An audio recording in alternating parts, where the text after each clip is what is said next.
What's up, guys? Today we're talking about Chinese peasants starving little fucking the National losers. Assembly applauding now is known as the building. Yet, as you look at Specifically China Grady today, Anderson. these are likely not the images that come to mind. Instead, we often think of the skyscrapers in Shanghai and Guangzhou, the smog in Beijing, or maybe even something as simple as TikTok. You know what And so Grady these said to me iconic, yesterday? stereotypically communist images from the 1960s and 70s I can't gain weight. seem a far cry I from can't gain weight. specifically corporate images from China today. You know And what in I said today's to that? video, we're going to see how Pick China up the actually went fucking through fork transition and of start being the most eating. hardcore of all the communist nations in the world Vin, how long to did one you that is book barely for? communist today at all. We left last episode with Deng Xiaoping approximately firmly ousting Hua Guofeng after 16.8 years. And so in the 1980s, it was time for new leadership. It was time for a new So economy. you can vote for and as Deng 16.8 Xiaoping years, himself but put Grady it, can't it even was do time what? for socialism 3 months? Yeah. with China's characteristics. Some people just don't got the same heart and hustle as me. Okay, kinda so fucking if you did miss the ridiculous, last don't episode, you you think? can catch up here. But Deng Xiaoping ended up as the unofficial leader I said of it's China. kind of fucking Now, ridiculous, the don't you official think? chairman was actually a guy named Hu Yaobang, and Deng was officially an advisor. But as Hu himself admitted, Deng was the supreme decision maker in the CCP. And so then, the last key name we need to know for this episode is a guy called Zhao Ziyang. And so Deng Xiaoping made Hu Yaobang the man in charge of political decisions, and Zhao Ziyang the man in charge of economic decisions. Of course, both answered to Deng, and so it was Deng who was wielding the power, but each were divided into their relative Fuck. positions. But China needed urgent Yeah, reform. whatever.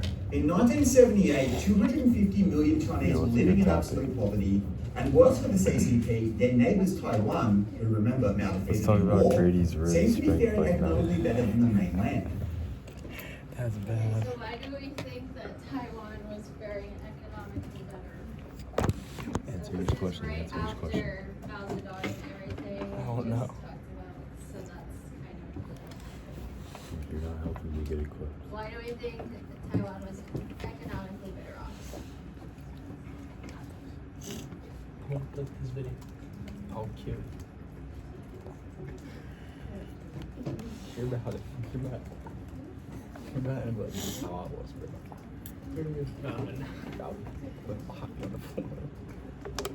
Dude, read it right off.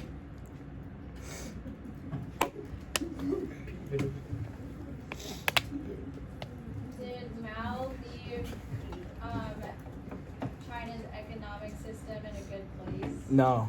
No, why? Why? Why?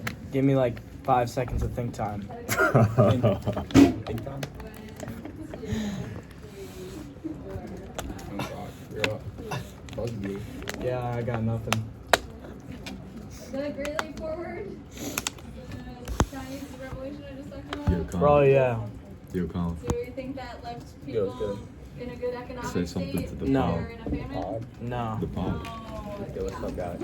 Alright, I'm answering the next question, oh god.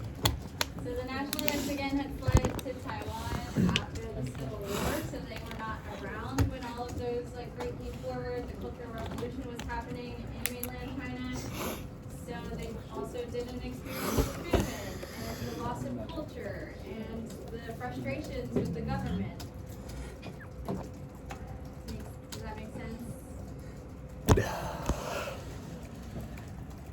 Whoa, whoa.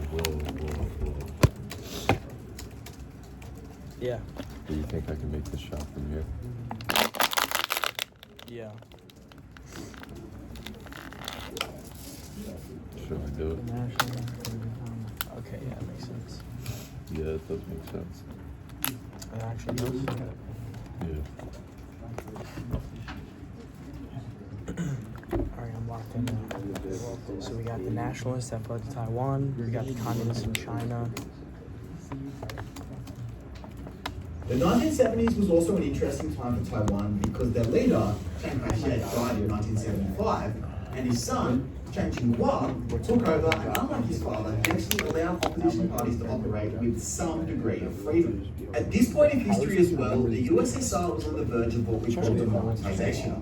And Mikhail Gorbachev was not far from advocating that the USSR was to become more of a democratic nation. And so for Deng, this was a bit of a problem. China had been faring poorly since 1958, And so compared with firstly Taiwan, it was prospering, but then also with Gorbachev abandoning hardcore communism and moving towards democracy, it seemed pretty clear that Maoism had failed. And so Deng had to be tactical about the approach forward, and so we saw the beginning of Deng Xiaoping thought.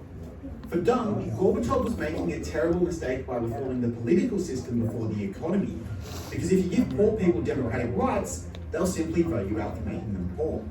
And so for Deng, if any other reform was to take place, people first had to get rich, and at all costs, China had to avoid following Taiwan's path towards democracy.